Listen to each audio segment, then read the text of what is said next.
नमस्कार मैत्रिणींनो, प्रत्येक आईला वाटत असतं की आपलं बाळ हेल्दी, आरोग्यदायी आणि सदृढ असावं आणि ते गुबगुबीत दिसावं।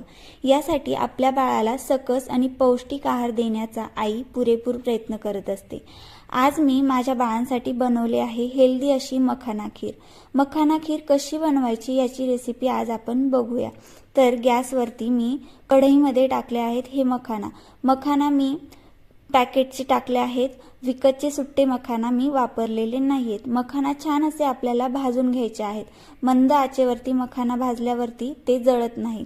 ते आपल्याला मिक्सरच्या भांड्यामध्ये काढून घ्यायचे आहेत।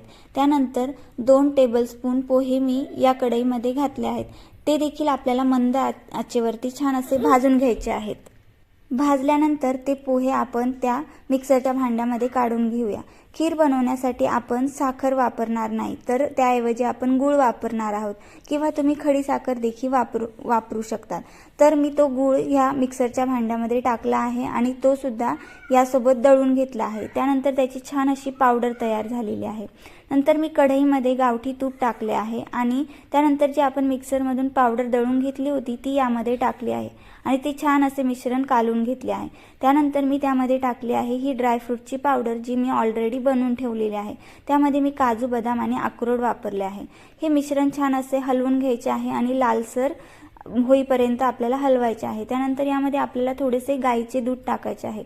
बऱ्याच आया आपल्या बाळांसाठी गाईचे दूध वापरत नाही, म्हणून थोडेसे त्यात तुम्ही पाणीही वापरू शकतात आणि ते मिश्रण बराच वेळ आपल्याला ढवळायचे आहे।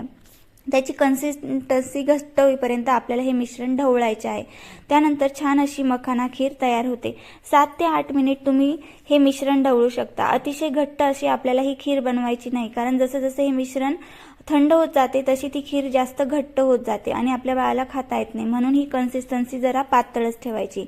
आपले बाळ ही खीर आवडीने खाते आणि चवीला अतिशय सुंदर ही खीर लागते आणि अतिशय पौष्टिक असते। आपल्या बाळालाही ही रेसिपी बनवून बघा। थँक्यू।